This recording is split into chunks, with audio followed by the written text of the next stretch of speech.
Yes, yes. Okay, fine. Yeah, yeah.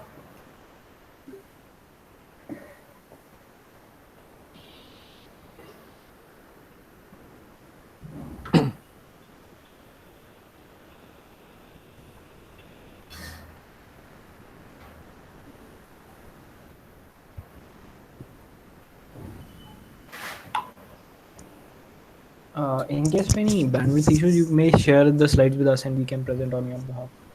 Sure, sure. Yeah.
Hello, hi everyone. I am Karan, and today I'll be the moderator for the today's session. And today's topic is conflict-free coloring, and the speaker is Sriram. He is a PhD student at IIT Hyderabad. So we can begin now. Sriram, you can unmute yourself and start presenting. Yeah. Thanks, Karan. Good evening, everyone. I am Sriram Bhyravarapu. I'm pursuing my PhD in the Department of Computer Science and Engineering, IIT Hyderabad. I'm working with Dr. Subramanyam Kalyan Sundaram, and today I'm going to talk about a coloring problem called the conflict-free coloring problem. The objective of this talk will be to introduce you to the problem and get a feel of what the problem is. I'll walk you through some examples, and and then I'll do a bit of literature survey and present one of my results, and then I'll end with some possible directions that I'm interested to work on. So at any point of time, if you have any questions, please feel free to interrupt and ask questions. And let's get started. Yeah. As the name suggests, this is a coloring problem. So let's see what's a conflict-free coloring. Given a graph G, a conflict-free coloring is an assignment of colors to the vertices of the graph such that every vertex has a uniquely colored vertex in its neighborhood. So when I mean neighborhood, it's the set of all the vertices that it is adjacent to. So this means that every vertex in the graph is colored, and for every vertex, there should exist a uniquely colored neighbor. The minimum number of colors required for such a coloring is called the conflict-free chromatic number. Now, since we are talking about the neighborhoods, there are two types of neighborhoods, open and closed. Let us go with one of the variant. Let's talk about the open neighborhoods. So let us define the problem with respect to open neighborhoods. Given a problem G, a conflict-free coloring with respect to open neighborhoods is an assignment of colors to the vertices of graph such that every vertex has a uniquely colored vertex in its open neighborhood. So when I mean open neighborhood, it's just the set of all the vertices that it is adjacent to in the graph, right? So the minimum number of colors required for such a coloring is called the conflict-free chromatic number and is denoted by chi-on of G. And we abbreviate the problem as CFON problem. So let's see this with an example. Consider the graph and the coloring given. So there are 5 vertices in the graph and 2 vertices are colored blue and the rest 3 are colored green. The vertex 1 has what the neighborhood of the vertex 1 is just the vertex 2 and 3. Similarly, for the neighborhood of vertex 2 is the vertices 1, 4 and 5 and so on. So let's look at the vertex 1.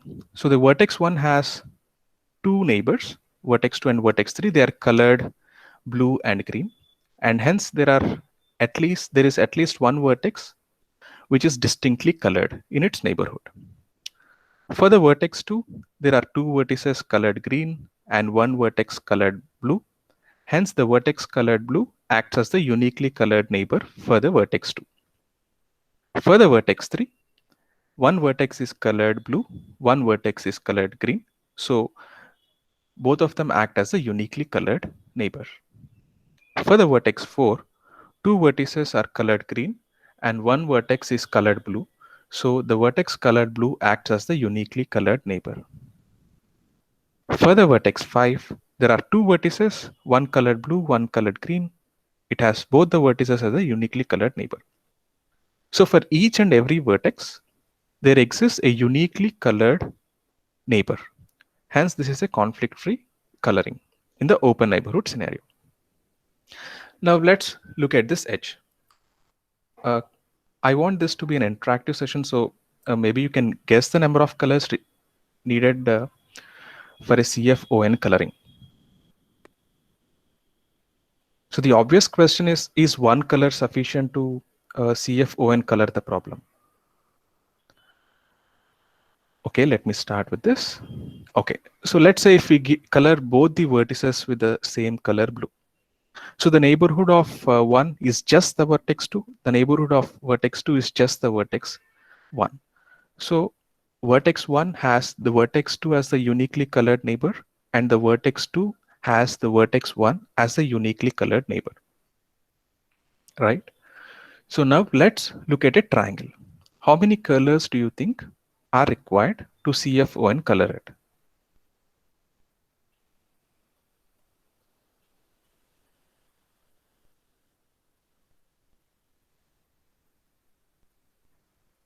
Okay. Any guesses? 1, 2, 3.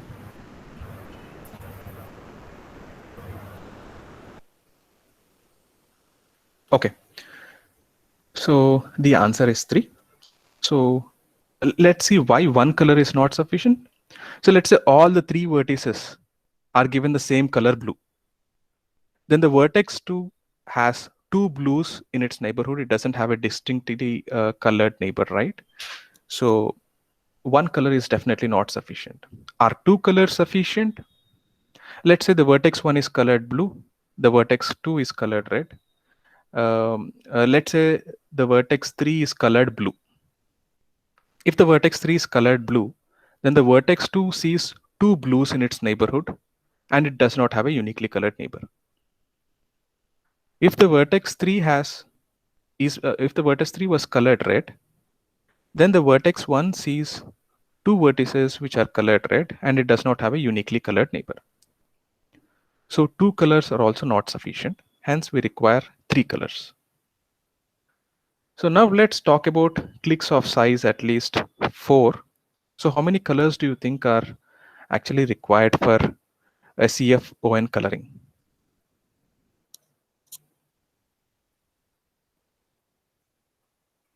Five. Five. Okay, can you do better?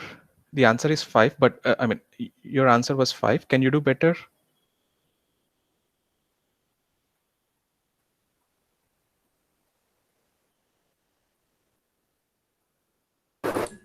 No. Is it 3? Okay, so I got an answer which is 3. The answer is correct. It is 3. So let's see why this works. One of the vertex is colored blue. One of the other vertex is colored green. All the other vertices can be colored red, right? It is just an extension of this. So what are the uniquely colored neighbors for each of the vertex? Let's see. So for the vertex 1, it sees the vertex 3 as a uniquely colored neighbor. For the vertex 3, it has the vertex 1 as a uniquely colored neighbor. For all the vertices colored red, it has both the vertices as the uniquely colored neighbor. So every vertex has a uniquely colored neighbor, and hence it's a valid CFON coloring. So we cannot do with 2 colors. The arguments are similar to the arguments that we had for this graph. Yeah. So 3 colors are required to CFON color the graph. Right. Now, as I told in the first slide, there is one more variant of the graph, which is called the closed neighborhood conflict-free coloring, which we abbreviate with CFCN, where CF stands for conflict-free, CN stands for closed neighborhood. Here, the CF stands for conflict-free, ON stands for open neighborhood. Right. What is the closed neighborhood of of a vertex? The vertex is itself included in the neighborhood. You have the neighborhood, the set of vertices it is adjacent, plus the vertex itself is included in the closed neighborhood. Right. So here is the example which we saw in the previous slide, which requires 3 colors in the CFON setting. Now let's see how many colors are needed in the CFCN setting. Any guesses?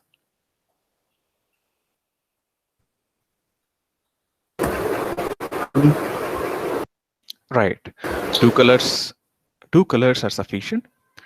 So let's say if we color one of the vertex with the color red, we color the other 2 vertices with the color blue. The vertex 1 acts as a uniquely colored neighbor for all the vertices in the graph, including itself, right? So since we are talking about the closed neighborhood, the neighborhood contains itself. So 2 colors are sufficient to conflict-free color it. So what about clicks of size at least 4?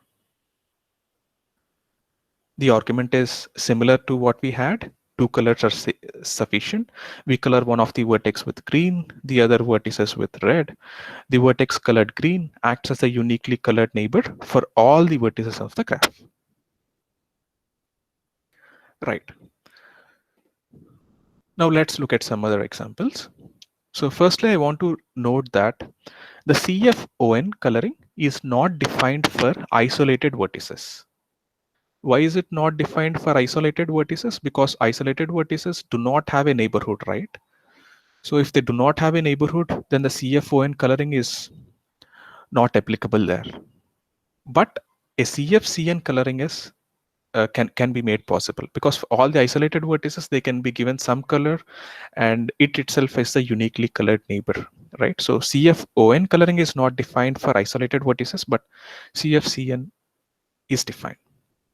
Right, now let's try to look at some paths. Let's consider a path on 5 vertices, and let's try to see how many colors are actually necessary for CFON coloring and the CFCN coloring. Okay, let's look at the CFON version first. 2 colors are sufficient, where we color them in batches of 2. Color the first 2 with blue, color the next 2 with green, color the next 2 with blue, and so on. Now, what are the uniquely colored neighbors for each of them? All the vertices will have its previous vertex as the uniquely colored neighbor. Like the vertex 5 has the vertex 4, vertex 3 has the vertex 3, sorry, vertex 4 has the vertex 3, vertex 3 has 2, and 2 has 1. And the vertex 1 has the vertex 2. So all the vertices has its previous node as a uniquely colored neighbor, except for the beginning node, which has the vertex 2. So 2 colors are sufficient. What about for the CFCN version? Can 2 vertices colored blue appear side by side and still act as the conflict-free color? No, right? Right. So so if you want the red color to be a conflict-free color, then it should not appear side by side. So what we do is we color one of it red, and every third vertex from the vertex 1 is colored red, and all the other vertices are colored green. So the vertex 1, 4, 7, 10 may be colored red, and all the other vertices are colored green. Now, what is a uniquely colored neighbor for them? All the red colored vertices are the uniquely colored neighbors. The vertex 1 is a uniquely colored neighbor for the vertices 1 and 2. The vertex 4 is a uniquely colored neighbor for the vertices 3, 4, and 5. Right? So we can extend the same thing for paths of bigger lengths.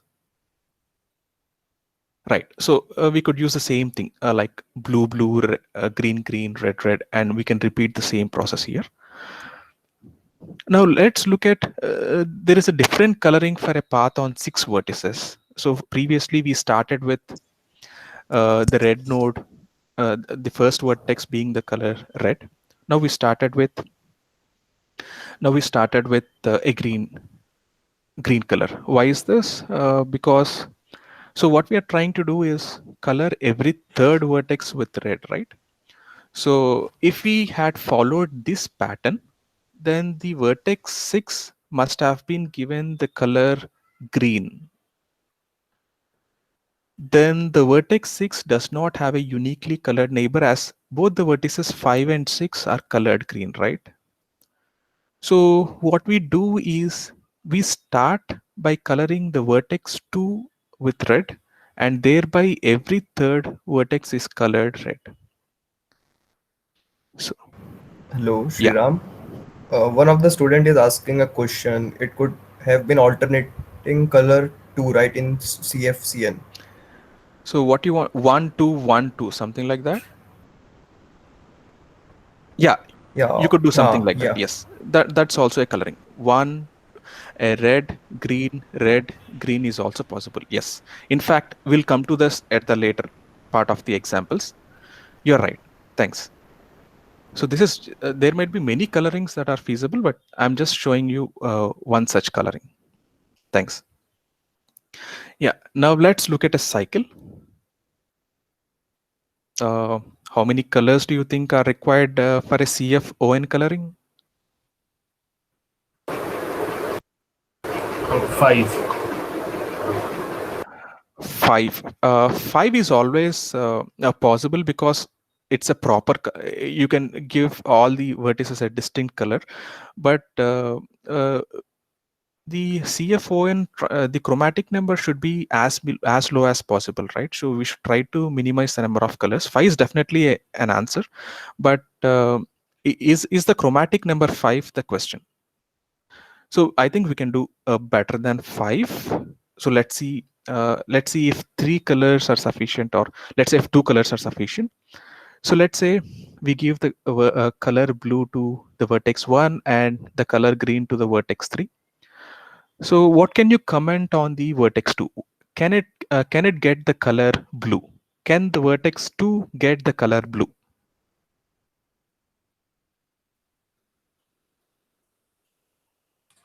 No. Yes. No, right? So if the vertex 2 gets the color blue, then the vertex 3 sees two blues and none of them is distinctly colored, right? It does not have a uniquely colored neighbor. So vertex 2 cannot be given the color blue. Similarly, can vertex 4 be given the color green? No, right? So if vertex 4 is also given the color green, then the vertex 1 sees two greens in its neighborhood, and vertex 1 does not have a uniquely colored neighbor. So vertex 2 cannot be given the color blue, and vertex 4 cannot be given the color green. Right. So we are trying to see if two colors are sufficient. So this is one coloring. Now, what can you comment on the vertex 5? Can it be given the color blue?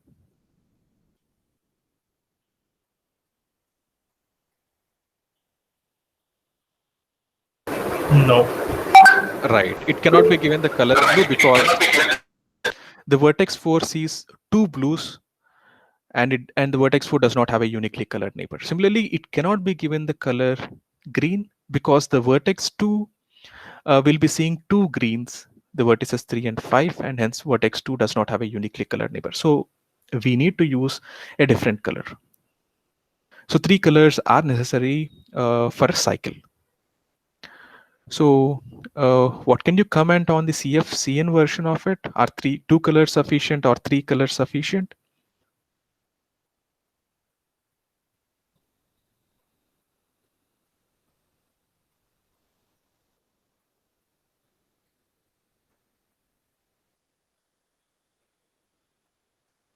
Okay, can the vertex 5 be given the color blue or green?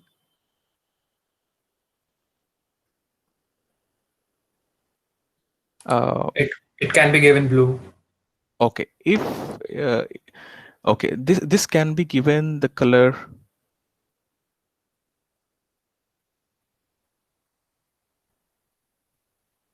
blue, is it?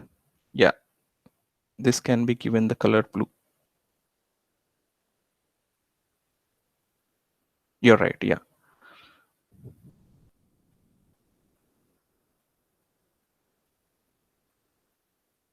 Yeah, sorry, I think I messed up. So I think, yeah, this can be given the color blue instead of red, and 2 colors are sufficient, I think. Yeah, the vertex 2 sees blue here, and the vertex 4 sees green itself here, and vertex 3 sees blue here. Yeah, and the vertex 5, if it was colored blue, it sees itself. Yeah, 2 colors are sufficient, correct. But this is a 3 coloring, 2 colors are sufficient, yeah. Now let's look at a tree. So how many colors are needed? So we first arbitrarily choose a node as the root node, and then we start coloring the vertices.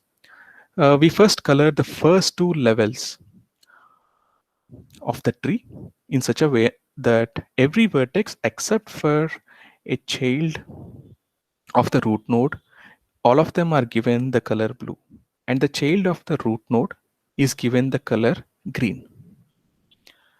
Now we try to extend to the coloring to the remainder of the vertices. So every vertex gets a color which is different from the color of its grandparent. The grandparent of 5 is 1 and 10 is 2. So 5 is given a color different from blue, and 10 is given a color different from green. So we're trying to see if 2 colors are sufficient. And yes, this is indeed a 2CFON coloring.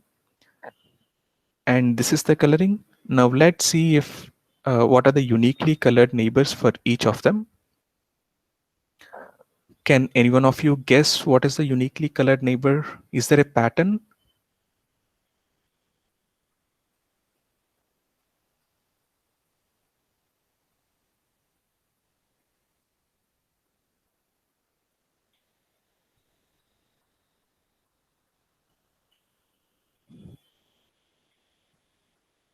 Remember that this is a CFON coloring. So what is the uniquely colored neighbor for each vertex?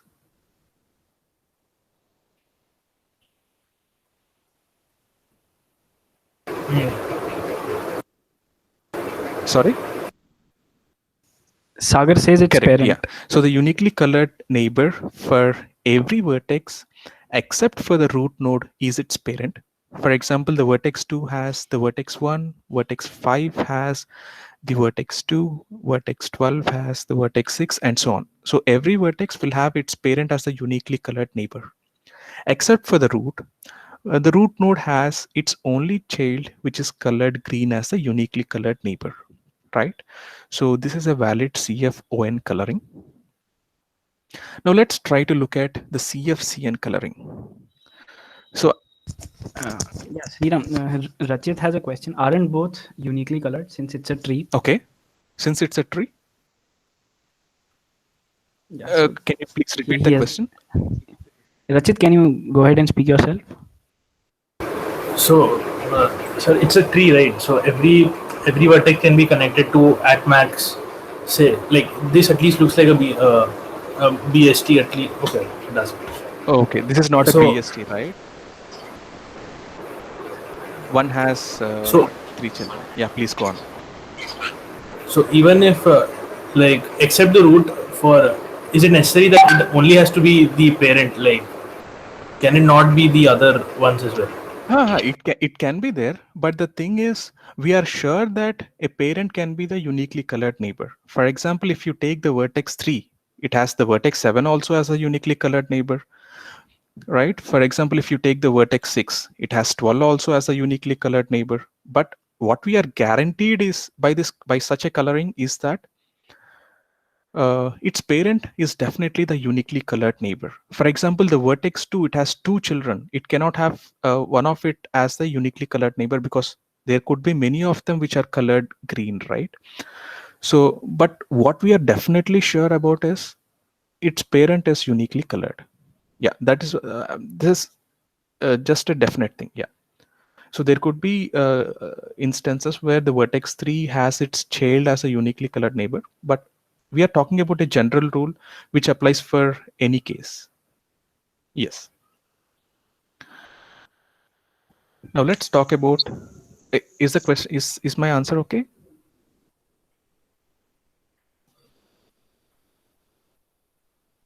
Okay, I think it answers. Okay. Sir, in the previous question, why is 2 actually colored green? It can also be colored blue, right?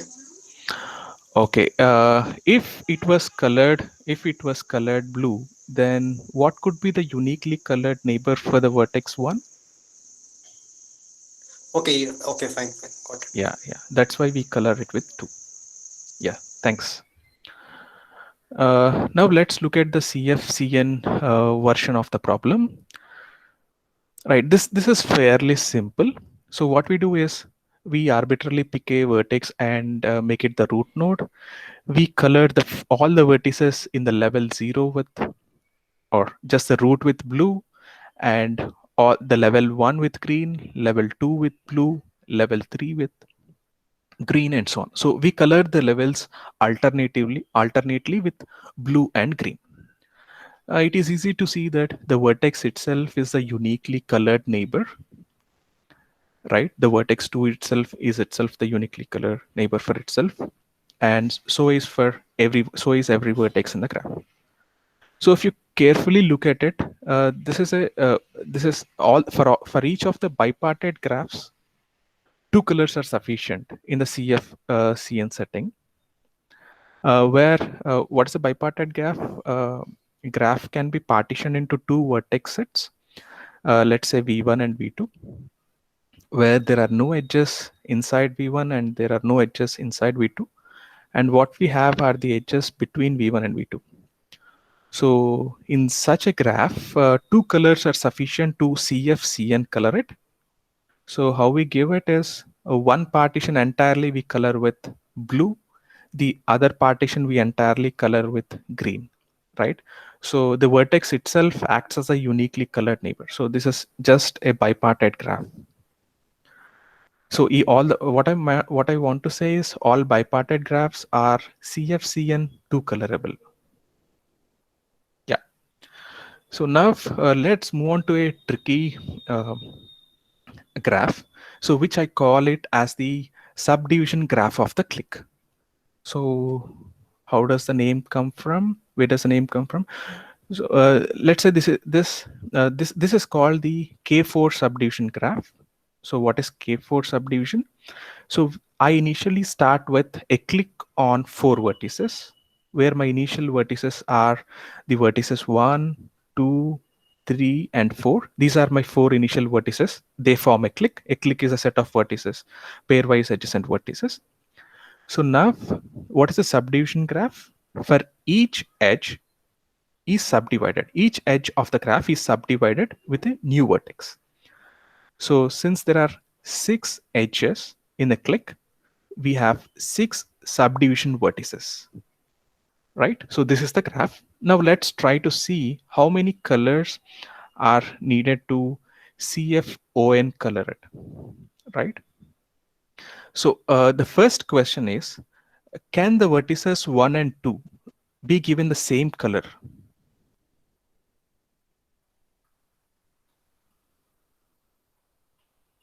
Any answers? Can the vertices 1 and 2 be given the same color? No, No. Okay, why is that? because vertex 5 would not have any unique color. Correct. Right. Because the vertex 5 does not have a uniquely colored neighbor if both the vertices 1 and 2 were given the same color, right? So they have to be differently colored, distinctly colored. Similarly, can the because of the vertex 6, the vertex 4 cannot be given the color green, right? If 4 was given the color green, then 6 would not have the uniquely colored neighbor. So 4 cannot be colored green. And similarly, because of the vertex 9, 4 cannot be colored with blue. So 4 cannot be either colored with blue or green. So it has to be a different color. So we color with red. So using the same arguments, because of the vertices 8, 7, and 10, the vertex 3 cannot have any of the 3 existing colors. It cannot be assigned any of the 3 existing colors. So we have to choose a new color, right? So let's say we choose yellow. So in fact, for a subdivision graph of a clique on n vertices, we need n colors to color the n original vertices. So we need n distinct colors to color the n original vertices. So what is the number of vertices in this graph? It is n plus n choose to, right? N original vertices plus there are n choose to number of edges. So n choose to number of vertices newly add. So it's of the order n square. Right. So now we have the K4 subdivision. Now 4 colors are needed to color the four original vertices. Now can we extend this coloring to the other vertices using these 4 colors? The answer is yes. This is one such coloring. 4 colors are sufficient. So what do we take away from this? The takeaway is that the conflict-free chromatic number in the open neighborhood scenario on the Kn star is n. So which means that when you have a graph, there are graphs of the order n square vertices, which requires n colors, right? So this graph is of the order n square vertices, but it requires n colors. And also note that this graph is bipartite, right? So where you have the original vertices on one side, 1, 2, 3, and 4 on one side, and all the subdivided vertices on the other side. So this forms a bipartition. And how many colors do you require in the CN setting, in the closed neighborhood setting for this graph?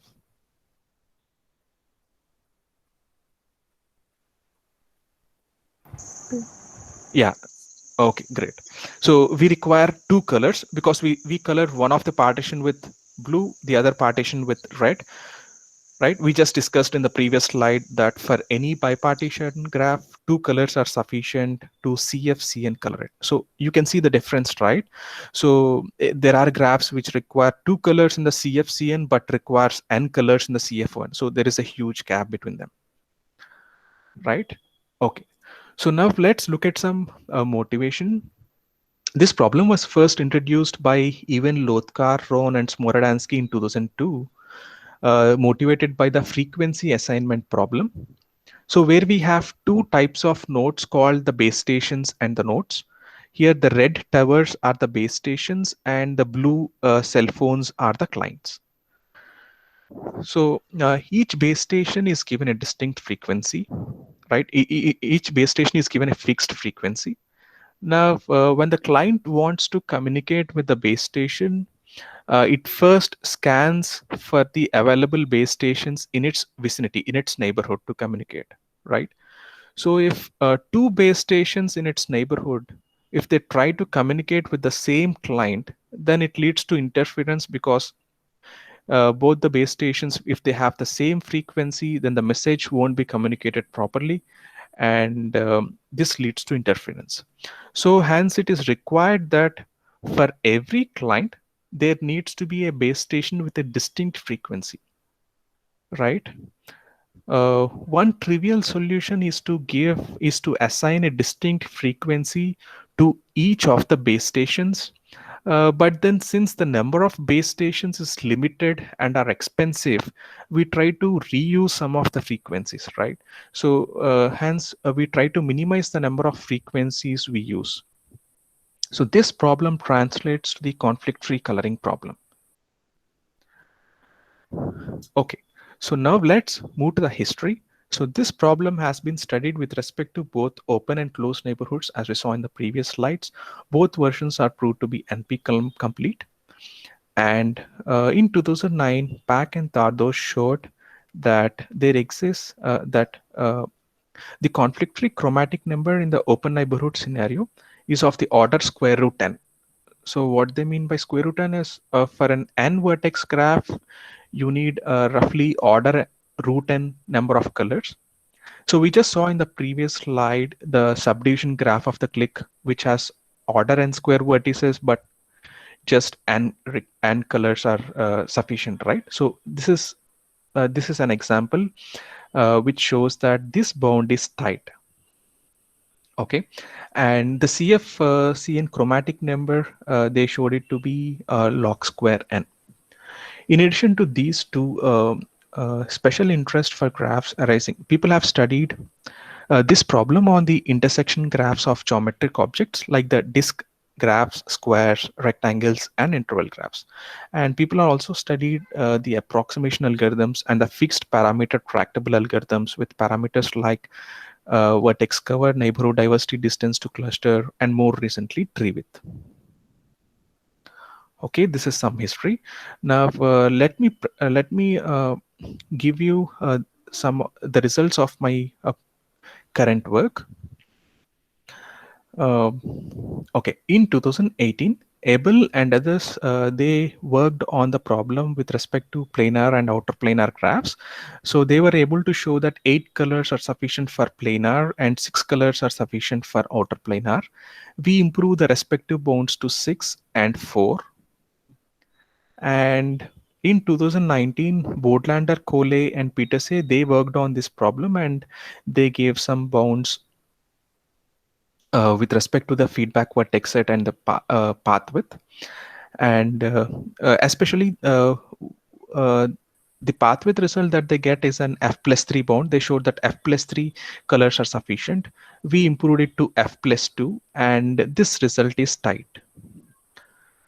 And in 2018, Vinod Reddy studied the problem with respect to the distance to cluster parameter. He gave a 2 times DC plus 3 bound, and we improved it to DC plus 1. And this bound is tight. In 2015, Gargano and Resigno, they studied the problem with respect to neighborhood diversity, and we improved the results as well. Okay, so now due to time constraints, I'll present the planar result in full and try to see if time permits, then I will give the high level outline of the other proofs.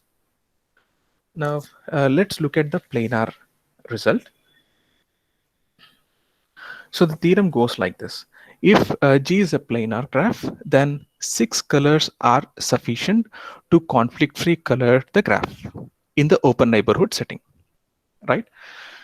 Okay, so what we assume is that G is connected. If G is not connected, then we independently apply our algorithm on each of the components.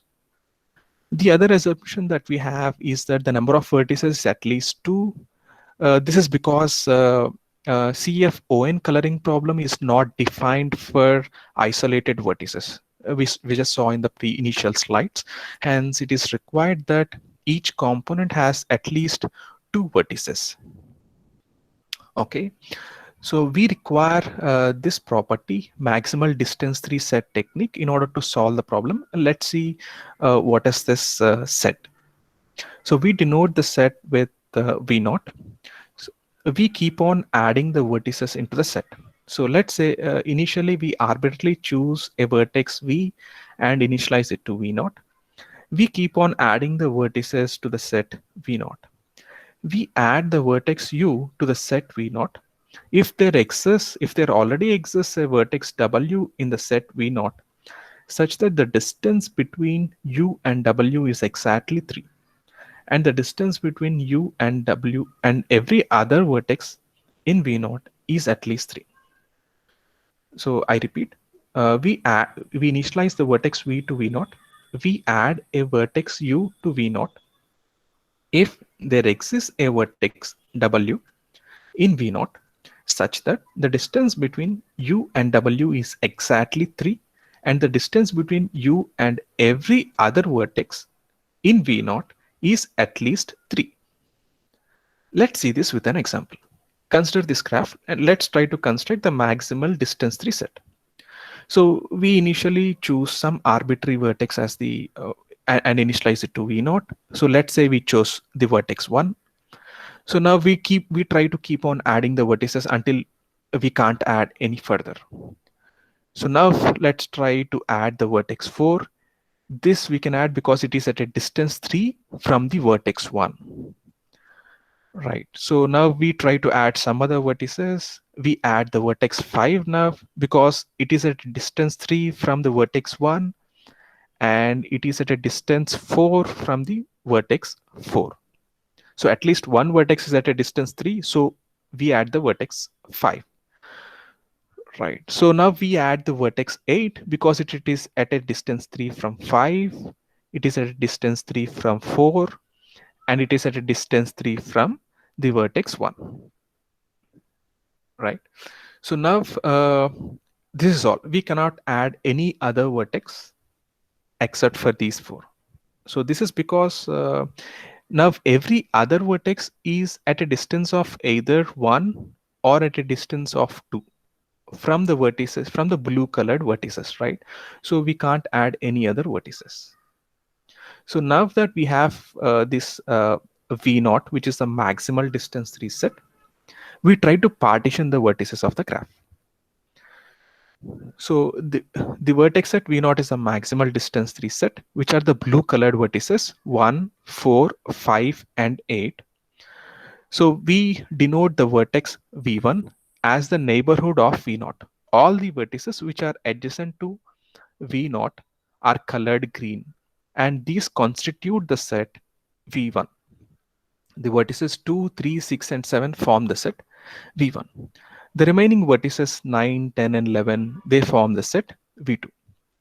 V1 is basically the set of vertices which are at a distance 1 from the set V0.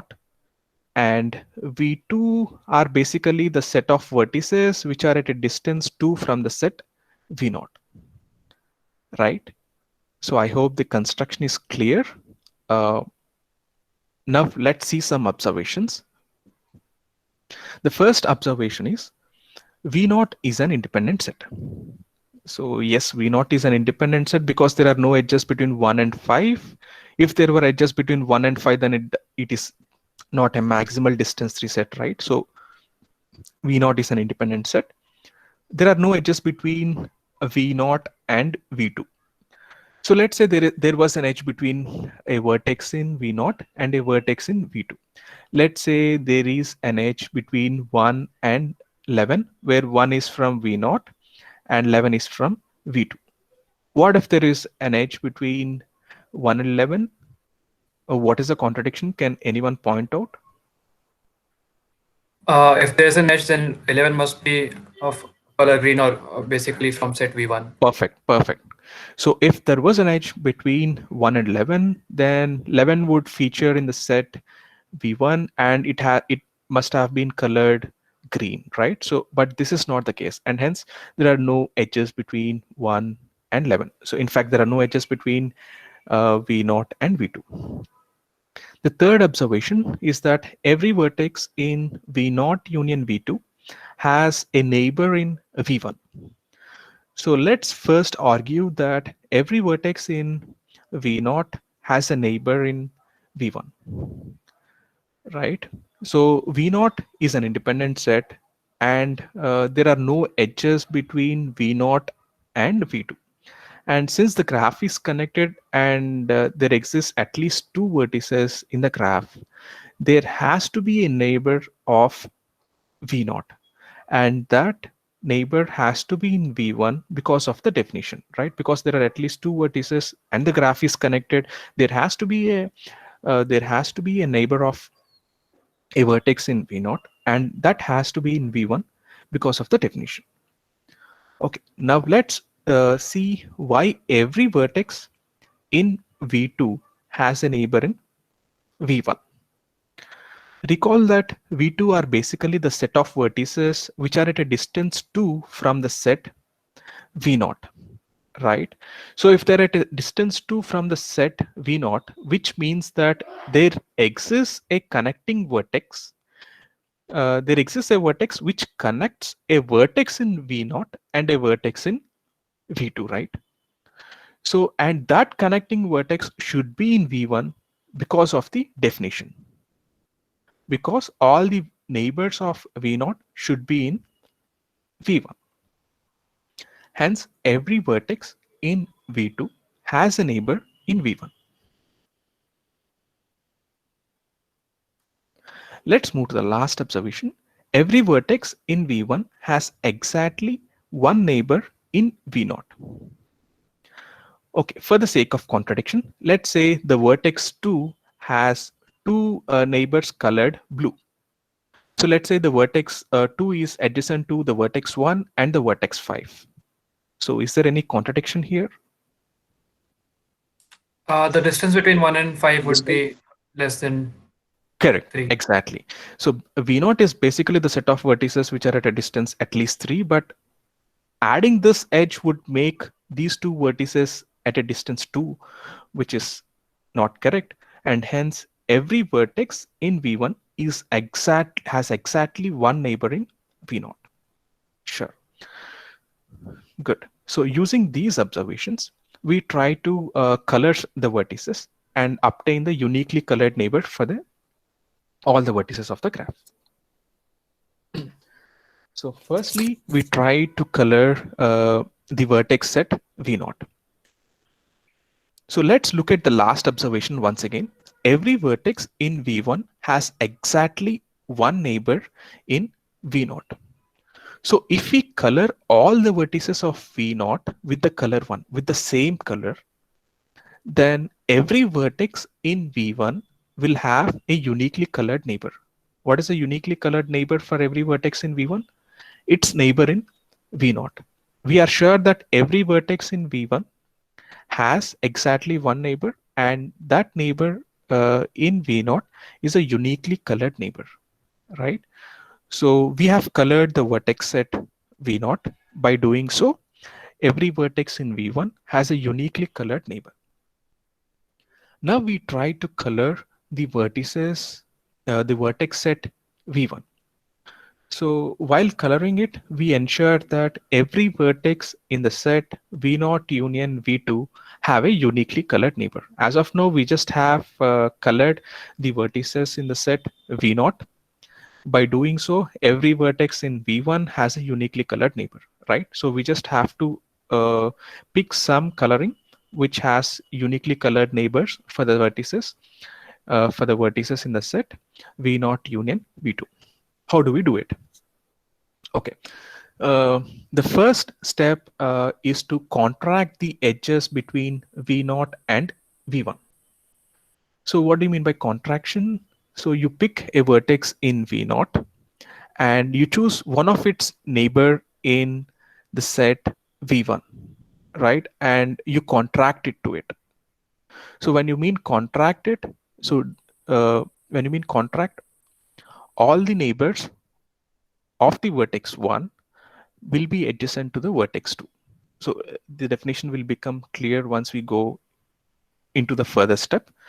So as of now, think that the vertex 1 is being contracted to the vertex 2, the vertex 5 to 6, 8 to 7, and 4 to 3, right? The second step is that we ignore the edges in the graph induced by the vertex set V2. If there are any edges in the graph induced by the vertex set V2, we ignore all the edges between them. So we ignore the edge 9, 10, right?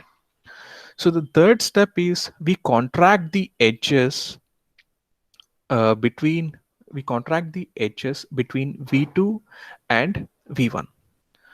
So what does this mean? So 9 is being contracted to 6, 10 is being contracted to 7, 11 has many neighbors in V1, right? So it can choose any one of it and contract. So what do you mean by contraction now? So let's say if 11 chose the vertex 7 as a contracted vertex. So we just look at what are the neighbors of 11. So 11 has 2, 3, 6, and 7 as the neighbors. So if 11 chose to contract to 7, all the neighbors of 11 has to be the neighbors of 7, right? So as of now, the 11 has 6 and 3 which are adjacent to 7. 11 is also adjacent to 2, right? So but then 2 is not adjacent to 7. If you choose to contract the vertex 11 with the vertex 7, there will form an edge between the vertex 2 and vertex 7. So meaning that every vertex which is neighbor to 11 is now will now be adjacent to the vertex 7, right? So you contract the vertex 11 to the vertex 7.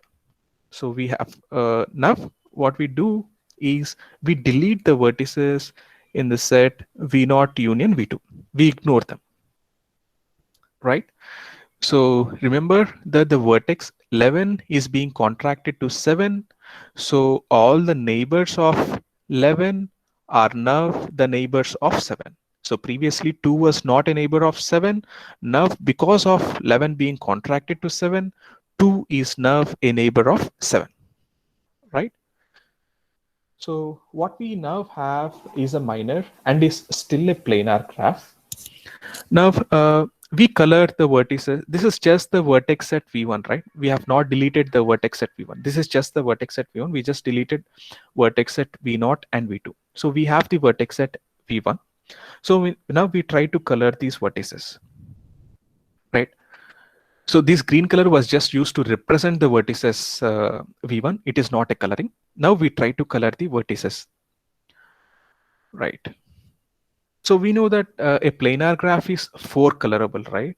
So let's say we have a 4 coloring for a planar graph, right? So since it's a graph coloring, the contracted vertex, in fact, every vertex is given a color which is different from all of its neighbors,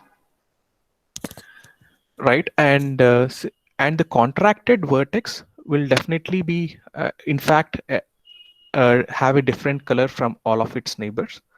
What I mean to say is the vertex 11 is has been contracted to the vertex 7, and 7 is given a color which is different from all its neighbors, right? 2, 6, and 3. This is just the graph coloring where none of the adjacent vertices have the same color, right? So all the neighbors of 11 are still the neighbors of 7, and this takes care, the graph coloring takes care that none of the neighbors of 11 have the same color. So what I mean to say is that the contracted vertex will be the uniquely colored neighbor for the vertex 11. For all the vertices in the set V0 union V2, the contracted vertex will be the uniquely colored neighbor. So I just repeat, why is this the case? So 11 chose 7 as the contracted vertex, and by definition of the graph coloring, none of the adjacent vertices have the same color, and all the neighbors of 11 are the neighbors of 7 in this minor graph, and hence 7 is the color red. The color red is not given to any of the neighbors of the vertex 11, and hence the contracted vertex in V1 is a uniquely colored neighbor. So in fact, it is true for every vertex in the set V0 union V2, right? So now using these 4 colors, we identified the uniquely colored neighbors for all the vertices in the set V0 union V2. Okay, so in the initial step, we have colored all the vertices in the set V0 with a single color. So why is this? This is because to make sure that each vertex in V1 to have a uniquely colored neighbor, right? So now every vertex in the graph has a uniquely colored neighbor. However, the vertices in the set V2 are uncolored. So just to meet the full coloring requirement, so we assign the color 6 to the vertices in the set V2. Right, so now the vertices 9, 10, and 11 are given a 6th color, and we have a 6 coloring algorithm for this. So this sums up the proof.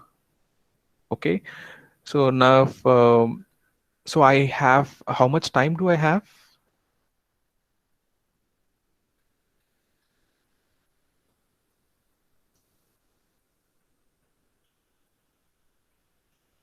Surgeon? Yeah. Okay. I thought Karan will be speaking. Yeah. So Okay. I think we can take more 5 or 7 minutes. Okay, fine, sure. So so maybe I'll skip this path width and the feedback vertex set. If you're interested, maybe you can we can discuss offline. So this is a summary of our results. This is the slide that I showed you at the beginning. So this is related to the CFON version of it. We also have similar results for the CFCN version of it. Right, and this is my related work on this problem. So with respect to the distance to cluster parameter, we gave a tight bound, and with respect to the closed neighborhoods, we gave a bound on the bounded degree graphs, and for the star-free graphs on the open neighborhoods, we gave a bound, and there are many combinatorial bounds that we saw in the previous slide, right? So all these results uh, sum up to this paper, and this paper got accepted in the WG 2020 recently. Right. So regarding the future work, so the click width parameter is considered one of the difficult parameters in the FPT scope. So I would like to look at this parameter click width, and so there are a lot of results for which tight bounds are not yet known. So maybe I'm interested to see if I can improve the results. For example, the neighborhood diversity and the path width thing. And so for tree width, also this is actually the bound for path width that we get. So we show a 5 by 3 times path width plus 1 bound. So I'm trying to see if we can extend this to tree width to get a 5 by 3 times tree width plus 1 bound. And it's also interesting to look at the list coloring variant of the problem, and also the geometric intersection graphs.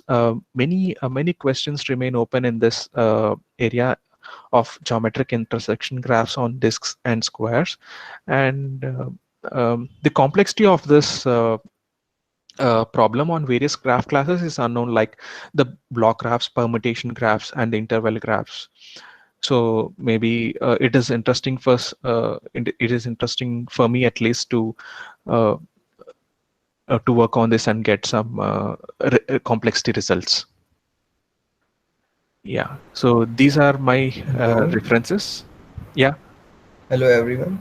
If Yes. anyone has doubt, you can ask. Thanks.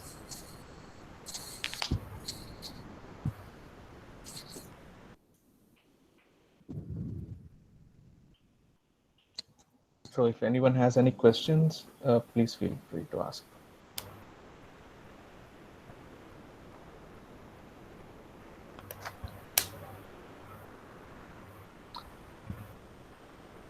I hope I'm able to convey you what the problem is, and at least get a feel of what the problem is, what kind of things we are dealing with.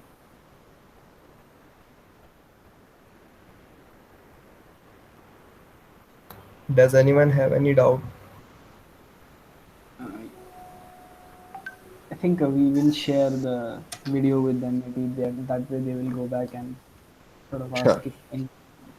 Yeah. Yeah.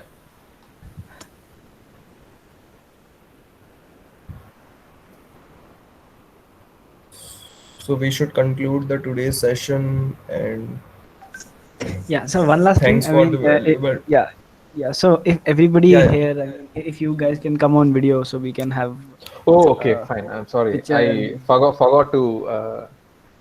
yeah, I mean, if we can see you and Sure, sure. Yeah. Hi. This is me.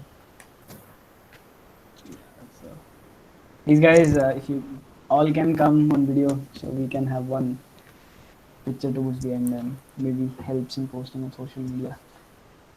Sahil wants to say something. Sahil, is it?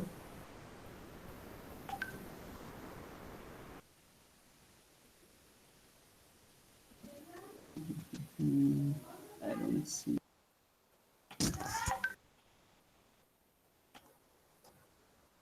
Okay.